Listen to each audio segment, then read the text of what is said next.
Welcome to another Dragonlance Saga episode. It is Palast Paleswelt the 30th. My name is Adam, and today I'm going to give you my spoiler review of the second generation. Now, again, I will be spoiling the stories, so if you don't want to know them, or stop watching now. I would like to take a moment and thank my collaborator patrons, the Heroes of the Lance, and invite you to consider becoming a patron or member of this channel by visiting the links in the description below. You can even pick up Dragonlance gaming materials using my affiliate link. This is my perspective only, and if you have any thoughts or disagree with me, I invite you to share them in the YouTube chat. Now again, this is live, so the way this works is I'm going to, because also there's 5 different stories in this individual collection, I'm going to read my review of an individual story and then just sort of riff on it. If you guys have any questions or comments or thoughts, I'll reply to those in chat, and then we'll go to the next story and pretty much just do it that way. Right? That being said, the images are going to be on rotation, so it may not correlate specifically with the story that I'm talking about, but just know that those images will come around. All right, so the first story, well, first let me give you a little bit of background about the second generation. This book is meant to be sort of putty, smudged between the Chronicles and Legends trilogy with the second I'm sorry, with Dragons of Summer Flame, which is supposed to be the Chronicles Volume 4. It's a bit strange because if it was Chronicles Volume 4, it would not include, all of the information from Legends or any of the Tales story, which this collection actually includes a couple stories from. That being said, there's also a couple brand new stories, and all of them set up very well the Summer of Chaos, which, of course, is in Dragons of Summer Flame. Okay, so let's start with the first story here, and it's called Kitiara's Son. So Kitiara's Son is about Steel Uth Matar Brightblade, and his identity as a Knight of Takhisis, a new organization Ariakan Ariakas has formed after witnessing the fall of the Queen of Darkness's forces at the end of the War of the Lance. With the Knights of Takhisis, he is attempting to change the evil destroys itself paradigm. Steel's foster mother, Sara Dunstan, doesn't want him to join the order and reaches out to Caramon Majere to tell him about Steel being the son of his half-sister, Kitiara Uth Matar, and his friend, Sturm Brightblade. Now, Sara told the tale of how Kitiara and Sturm traveled north together when the companions split for 5 years in search for the gods, and she grew to severely dislike Sturm. I can totally see that entire trail going up north turning into just them screaming at each other, personally. She resolved to corrupt Sturm in order to sort of get back at him in the only way that she knew how, through her body. Now, it took time, but she ended up seducing the young Sturm Brightblade one night, having sex, and then as soon as they were done, completely mocked him, berated him, and then abandoned him on the trail, leaving him behind. She ended up coming upon Sara Dunstan's property months later, pregnant, looking for a cure for this. Of course, what she was looking for was an abortion, but at this point, she was too far along in the pregnancy and she couldn't rationalize having an abortion, and so she decided to have the child and then just kind of give it away. Luckily, she ended up befriending Sara Dunstan and shared the origins of the child with her, all about who the father was, all about herself, and then left the child with her as she continued to seek fame in battle as a mercenary. Of course, we all know where Kitiara ended up, but Sara convinces Caramon to take Steel to the High Clerist Tower to see his father's body in the tomb of Paladine, and Caramon travels to collect Tanis Half-Elven for support. Also, to see if the child is really his, as no one believes her story about Kitiara and Sturm. They travel to Storm Keep via Sara's Blue Dragon. She's a trainer there to watch after her adopted son. They drug Steel and take him to his father's tomb. Sturm Brightblade appears as a vision, granting the sword Brightblade and the Nightjewel to Steel. Steel, Caramon, and Tanis have to fight their way out of the High Clerist Tower, and Steel leaves them to then join the Knights of Takhisis still. Now, Takhisis says that she wants Steel to keep the Nightjewel, saying that she will have his soul in time. His whole character arc was all about wanting to devote himself to the Knights of Takhisis, but not wanting to give his soul up. But the whole point of the Knights of Takhisis was that you gave everything, including your soul. Now, apparently, having Sturm Brightblade's progeny amongst her knights is too much of a temptation for Takhisis, and so she relents on this one tiny little oversight. I thought this was a great story. It really set up a sort of, when I first read the story, I didn't believe it. I thought it was a bunch of nonsense that Sturm would... I mean, the truth is, he's just a guy, right? I mean, he was a young guy then, too. Like, he's a kid. He's like 15 or 16, because I think in the Chronicles, he was like 20 or something like that. So, he's a young guy with an older woman who is actively seducing him. I don't like the idea that he would succumb to it, but it only makes logical sense that he would. He's not a knight. He doesn't really even have his father's armor or any knowledge about who his father really is. So I could see it happening, is all I'm saying. Even though I wanted to disregard it, because let's be honest, he's one of my favorite characters. Okay, so the second story is called The Legacy, and this centers around Caramon Majere, Caramon and Tika's youngest son. He's a magic user, though his family took longer than they should have to enroll him into his magical studies, and because of that, he's struggled to catch up with his contemporaries. Caramon is insistent that Palin will never take the test of high sorcery, but the Conclave of Wizards feels differently. They could sense his strength in the art and his potential to be even greater than his uncle Raistlin Majere, so they devised a ruse to allow Palin to unknowingly take the test. They summoned Caramon, Sturm, Tanin, and Palin to the Tower of High Sorcery in Weyrith, and approached Caramon with the idea that Raistlin was still alive. Caramon was not having any of it. He was insistent about Raistlin being dead, as he had been granted a vision by Paladine himself. But the wizards were concerned that if Palin took the test, that Raistlin would try to capture Palin's body in the same way that Fist and Dantalus captured Raistlin's. They convinced Palin and Caramon to travel with Dalamar the Dark to the Tower of High Sorcery in Palanthas to see if they could sense Raistlin. Sort of draw him out, as it were. The ruse was that if Raistlin lived, he would enter Palin's body, and Dalamar would have to kill him. When in the tower, the Guardian gave Palin alone the key to the door of the Abyss, and he entered the portal to the Abyss's room. He witnessed the spellbooks of Fist and Dantalus and Raistlin, then he saw the Staff of Magus, glowing, and he picked it up. Then he swept aside the curtain blocking the portal to the Abyss, which then activated itself and pulled Palin inside. He witnessed undead creatures dragging his uncle Raistlin to a big stone wall where he was chained up and subsequently disemboweled by the Queen of Darkness herself. Now, Palin was terrified and ended up puking repeatedly at the sight of his uncle being disemboweled. However, when the Queen of Darkness left, Raistlin called out to Palin, and as he came nearer, Palin's love began to actually heal Raistlin's wounds. They left through the portal as the Queen of Darkness approached, and Palin wanted to close the portal, but Raistlin shared his approval and love of Palin, telling him that he could be his apprentice and rule over this world together, as it would be his gift for allowing Takhisis to enter through the portal. Ultimately, Palin was tempted but chose to defy his uncle Raistlin and closed the portal. Raistlin attacked him, and as Palin was out, Raistlin revealed that this was all an illusion. It was a test by Dalamar for Palin, but that Palin's love actually woke his spirit from its slumber and brought him back to reality. It would have also pulled him out of death had Palin agreed to the terms in the supposed illusion. Raistlin ended up granting Palin the staff, and the Guardian delivered it to him after the test, to Dalamar's shock and dismay.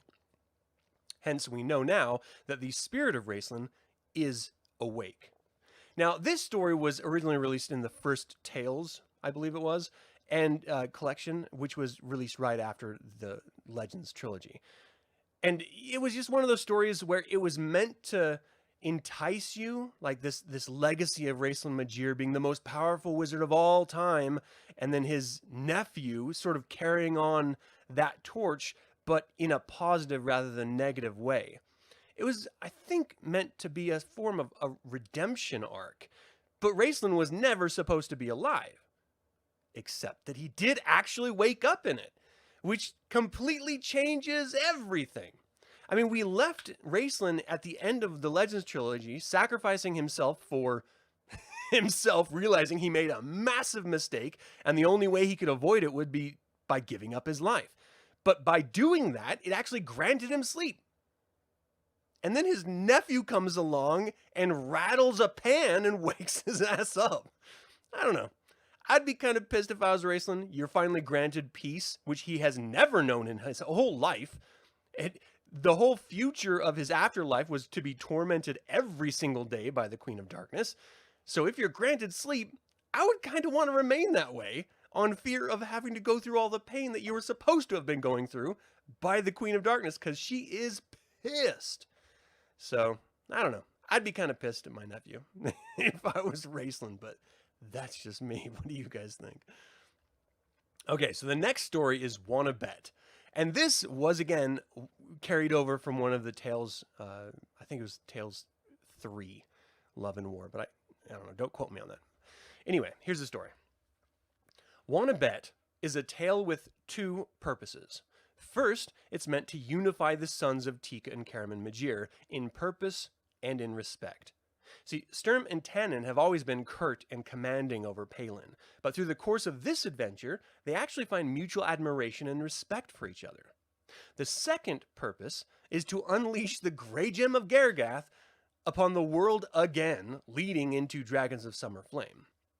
See, Reorcs, in the guise of a flamboyantly dressed dwarf named Duggan Redhammer, met the brothers in an inn and made a bet with them that whoever stayed conscious the longest drinking dwarven spirits would win the aid of the other. Naturally, the young men lost to the god and woke with massive hangovers, tied up on a ship. So Duggan actually needed them to enter the Tower of Gargath on the Isle of Gargath in order to reclaim the Grey Gem that he lost ages ago. They're on a gnomish vessel which breaks down as they approach the island. They're met by tribal human warriors who are more concerned with the children, their own children, than defending the island, as their women have actually been taken by Lord Gargath. In truth, the Grey Gem has everyone captured in an effort to conceal and protect itself from Reorcs. Now, they all lose their armor and weapons because Duggan does as Duggan does and bets it all away and loses it. But they still have to go to the tower, so they enter the tower with makeshift spears. They're immediately accosted by every woman from the island's villages and struggle to resist the temptations flooding their minds from the Grey Gem. This actually really reminded me of one of the Knights of the Round Table's adventures from the Monty Python, oh my gosh, the Holy Grail. Really funny. But yeah, it's just one of those moments like you're pulled into a harem of beautiful, seductive women. What are you going to worry about? A stupid god and a stupid gem, or the women that are doting over you? I mean, come on. Anyway, lost myself here. They eventually enter the wizard's chamber that has the Grey Gem trapped within it, and Lord Gargath is actually being continuously polymorphed as a form of torture, it seems. Ultimately, the Grey Gem realizes who Duggan is and calls the women, the wizard, and the three brothers Majere to kill him. He commands them all to stop, Reorcs, and makes a wager with the Grey Gem, which is ultimately a ruse, in order to allow his hammer to break the shell containing it, allowing Reorcs to then reclaim it. They all leave the island, only to find out that Reorcs lost it in a bet again, and once again, the Grey Gem is wreaking havoc on all of Krynn. And this is a perfect setup to Dragons of Summer Flame, because the Grey Gem is the entirety of the point, which will ultimately set up the entire War of Souls later on. So, this story, again, Monty Python and the Holy Grail, very reminiscent of that, which is fantastic, but also it gives you this idea of reorcs as just being a degenerate gambler. Like, they're, depending on the species on Krynn, they have different versions of reorcs and different stories of the Great Gem of Gargath. But ultimately, once it was like released from the original Gargath's clutches and all of the different species were created from all the people that were attacking the keep, it fled to the west over to this island, and that's where the wizard is actually a descendant of Gargath, and he ended up trapping it there. It's just this crazy idea of this gray gem wreaking so much havoc, and the fact that at this point no one knows what is actually in the gray gem, which kind of blows my mind, because even if you're a degenerate gambler, you created this thing, you know what it does to the world and to the species on the world. Why are you going to continue gambling it away? What is your problem, man? It's just, I don't know. I really like this version of reorcs because he's just this sort of flamboyant, goofball degenerate, rather than, the dwarves see him as this domineering perfectionist god, and gnomes see him as this sort of encouraging industrialist, as it were. I don't know. I kind of dig it. And I really like the three brothers of Palin, Sturm, and Tanin. I think they have a really great back and forth. Sturm and Tanin are going off to become Knights of Solamnia. That's their hopes anyway, when they were met up with Dugan at the end. And here's the other thing I got to talk about.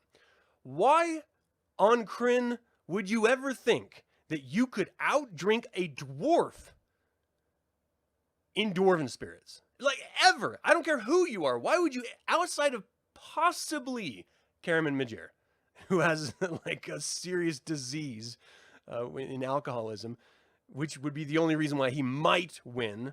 No one can do that. I mean, maybe a minotaur or an ogre, but a human, and a kid human at that? No, I don't think so, Tim. That just, I didn't buy that at all. Anyway, let's do this next story here. This is called Raistlin's Daughter, and this is another one of those tales that was in the Tales trilogy. So, Raistlin's Daughter is included as it ended up being a wonderful setup for the Irida in Dragons of Summer Flame. Originally, I believe it was just meant to be a goofy, tall tale, but we set up with Raistlin and Caramon leaving Wayward Forest from Raistlin's test of high sorcery, and they stop at the Wayward Inn, an inn that appears and disappears with the forest itself, which actually picks up a question I had from back in the Legends trilogy when they were, Caramon and Tasselhoff were hunting after Chrysania when she was headed to the Tower of High Sorcery, and they got to this inn filled with a bunch of hunters, and the inn just ended up disappearing after they left it. I was like, well, what the hell was the point of that inn? Why did they never mention it again? They never explain why it disappeared. It had no seemingly important part in the story. It was just a way to point them in the right direction. But now we know that it is the Wayward Inn, and that is just what it does. It was erected within the boundaries of Wayward Forest, and where the forest goes, so goes the inn.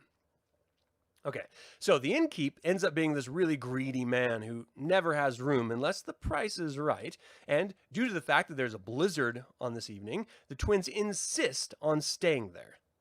Now, after they enter, a cloaked, hooded, which I guess is the same thing, wrapped up individual enters and asks for a room and meal, paying handsomely. A ne'er-do-well from the group of hunters by the fire approaches that cloaked individual after discovering it's a female from the tone of the voice, and makes an advance on her, and she pushes him away, getting up and going to her room. Now, this guy pursues her to the stairs with the intention of straight up raping her, and this group of hunters plan on actually following him in the act when Caramon steps in to defend her. And I have to say, I understand sometimes you're going to run across bad guys that want to do bad things. I think almost every Dragonlance story I've read has a straight up sexual or physical assault on women. And I'm not talking like regular battle. I mean, it seems to be a running theme throughout these Dragonlance novels about, if not straight up gang rape, then individual rape. And the species doesn't seem to matter. Kind of weird. Kind of leaning into it a little hard there, Margaret Weis and Tracy Hickman. But, you know, do you, I suppose. Now, Caramon takes on all of the hunters as Raistlin actually goes up and knifes the direct assailant in the ribs that are on the stairs. And they catch... he ends up catching her as she falls down the stairs. Raistlin does. Her face covering comes down, and Raistlin is just flabbergasted, a word you haven't heard today, I bet, by the beauty of this creature. He can't place her. I mean, even elves who have as long of lives as anyone, he can see this sort of eternal beauty still shifting a little bit. But this person he's looking at now has no shifting at all. How you doing, King? Thanks for joining live, man. So he's just completely enamored by her beauty, and she, in turn, is completely fascinated with his appearance. They immediately connect with what is called the Valen in the Irida tongue, which ultimately means that Amberil, who is the woman in the cloak, must have Raistlin's child.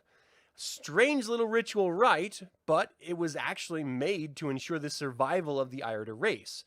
The only downside is that it's not supposed to happen on a human, save that Raistlin is a single human body with 2 human souls. Now, Amberil makes a note about this, so I actually wonder if she is in fact attracted to Fistendantlus and not Raistlin here. Anyway, she is completely confused, and Raistlin is completely dumbstruck. He feels his life force dwindling, and after having retired to his room with his brother, he commands Caramon to bring Amberil to him. Caramon opens the door to discover Amberil is eavesdropping on them. She gives no explanation for the mysterious connection they share, so Raistlin, in a fury, kicks her out and leaves the inn in the blizzard with Caramon in tow. They enter Wayreth Forest, taking shelter from the blizzard in a cave. Caramon leaves to find firewood, chasing after a spell from Amberil, who has followed them, and explains everything to Raistlin, save for what she actually is. She ends up sleeping with Raistlin, becoming impregnated. She leaves in the morning, changing shape into a human form, and goes right back to the Wayward Inn and enters into the employ of the barkeep. She ends up dying in childbirth, and her brother and, I'm assuming, her father arrive to collect the child who has golden eyes, which is a trait that has never happened in all of the Irida race. They leave Amberil's corpse there because she chose to live among humans, and so they just thought she should exist in death amongst them, I suppose. But they take the infant with them. Again, this is all meant to be a setup to Dragons of Summer Flame, and there was much debate on whether this actually happened, and if Usha was Raistlin's daughter or not when it was released. I had long arguments on whether Raistlin was actually alive or not, and whether he actually had a kid or not, with a buddy of mine when I was a kid. I mean, we got heated with this argument. So, you know, you have to put yourself in this sort of state of mind at the time this came out. Everyone thought they knew everything about Dragonlance. We thought they were done writing stories. And then suddenly, here they come, you know, explaining whole new world-shifting events. It was a lot to take in as a fan of the saga. And it certainly caused a lot of hubbub amongst the fans. Okay, anyway, I thought it was really interesting the fact that she never even explained to him her species. Like, if you're going to have sex with the dude and have his child, the least the smallest courtesy you could provide would be like, I'm actually an Irida. I can look whatever you want me to look like. So I'm going to have your kid. Maybe you can, you know, let me know what you want me to look like while we do this. Right? Just a little nod of the cap to ease the moment. But he was so enamored with her. And this is the other part that kind of drives me crazy. She said that she was mystified by the fact that he had like more than one soul or more than one essence inside of him. So was it only because of Fistendantlus that this undead lich that was embodying Raistlin's tormented, you know, corporeal body that was the reason why she fell in love with him? If Raistlin was just Raistlin right before the test, you know, with normal skin, normal eyes, would she have been interested at all in him? Kind of makes you wonder, you know? what's going to turn a individual on? I'm going to have to try the gold skin and the hourglass eyes and see if my wife likes it or not. All right, let's do this next one. This is The Sacrifice. This is the final story of this collection. And it's a brand new story. So The Sacrifice is the most emotionally resonant story with me in this collection. When I originally read this story, when it was initially released, I was a young man. My parents divorced and my mother remarried when I was a child. I felt I had no connection to my father, and for the majority of my youth, I actually was trying to find and connect with him, forsaking my stepdad in the process. When I did finally connect with my father, we made a paltry attempt to reconnect, but he didn't agree with my life choices and had no issues telling me so. We ended up stopping speaking on bad terms. I later joined the U.S. Army and was informed about his death while I was in boot camp. I know what it is to not feel connected to or to feel withheld from your family or to be an outcast. My wife and I had our son when I was stationed in Germany, and I swore that I would never make the mistakes my father made, and instead be a positive influence on my son. Now that my son is a grown man and we're raising our daughter, the same drive guides me in raising her. Because of my life experience, reading this story in a very different mind frame, that of a father, I connect intimately with both Tanis Half-Elven and his son Gilthaz. I know their perspectives and drives as I share and experience some of them in my life. The Sacrifice is Gilthaz giving up his life of autonomy because of the example that his father set, even knowing it's giving up his freedom and in the service of the Dark Queen's patsies in the Elven Senate. The Dark Queen is marshaling her forces, and when she learns of a peace treaty being made between the humans, dwarves, and elves, she corrupts the Elder Quilinisty and Sylvanisty elves' minds, turning them against Alana and Porthios in an attempt who were attempting the peace treaty, thereby keeping the races of Krynn at constant odds. The elves arrest Alana and Porthios in opposing kingdoms and imprison them, and then reach out to Dalamar the Dark in order to assist them in luring the young Gilthaz to become the puppet Speaker of the Sun. He does so at the price of being able to spend a month in Sylvanisty. He then connects with Tanis, who chases after Gilthaz, who left a note with invitation from Rashos, the treacherous senator, unbeknownst to Gilthaz. A ruse making Tanis think that Gilthaz was captured by Draconians is what connected him with Dalamar, who then told him everything, and they attempted to rescue Alana, and after she was branded a Dark Elf by the Quilinisty Senate, and Gilthaz just before he swore a vow to become the Speaker of the Sun. Gilthaz is doing what he can for his people in the limited power he has, as the Senate is corrupted, and Alana, Samar, Dalamar, Tanis, and ultimately Lorana will go to rescue Porthios and try to undo this entire mess. It ends with a really emotional goodbye between Tanis and his son Gilthaz that I couldn't help but seeing myself, my father, and my own son in, and it brought me to tears. Caramon Majere said that we raise our children to leave us. And as exciting a prospect as that can be as a parent at times, it's also a parent's greatest fear. A fear that we didn't teach our children enough. A fear that our children won't be ready. And a fear that you as the parent are not in fact ready to see them go. I really enjoyed this collection, much more as an adult, even though I did also enjoy it as a young man. My age and life experience brought me completely new understandings and perspectives that I could never have grasped when I was younger. I know this is meant to be a bridge from the Chronicles and Legends to Dragons of Summer Flame, but I think it's worth a read on its own, if for no other reason than to see how your favorite heroes are dealing with parenting, if not to learn about the next group of heroes to come up. I highly recommend this collection to any fan. Thank you for joining Live Crab Nuts and McGee. Great name, by the way. So what did you guys think? Are these stories worth a look? If you read them, I don't know, a little more than 20 years ago or so, would you ever want to revisit them? And do you expect to have a different understanding of them as I have found to have? It kind of blew me away. The whole connection with father and son, I think in every child and adult who had a active father in their life is a really, really difficult and powerful connection. Sometimes it can be really positive and sometimes it can be really toxic. You can either end up repeating the good or the bad habits that you witnessed. And it's really crazy. So, I don't know, it forced me to rethink the type of father that I am to my kids. And it forced me to think how my kids not only see me, but also how I saw my parents. And it's really weird because usually when you're reading a story, you connect with one character or another.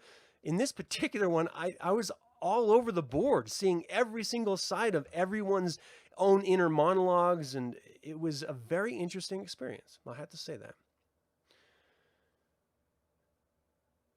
Yeah, that last story is a good one because, again, it sets up this really wonderful thing. Like, Takhisis at this moment, she is incredibly smart. You know, we're led to believe that she's this incredibly powerful but kind of foolhardy god.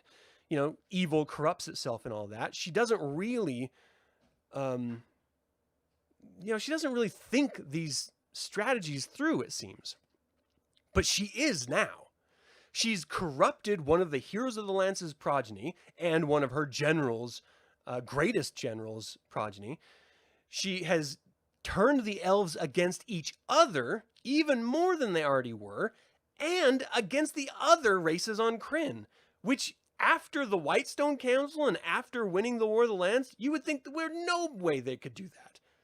But she took the time to lay the groundwork to corrupt the minds of these elves and ended up doing a brilliant job. So much so that I actually hate this part of the story. I hate seeing Tanis and Lorelanthisala's child becoming a puppet to ostensibly Takhisis herself.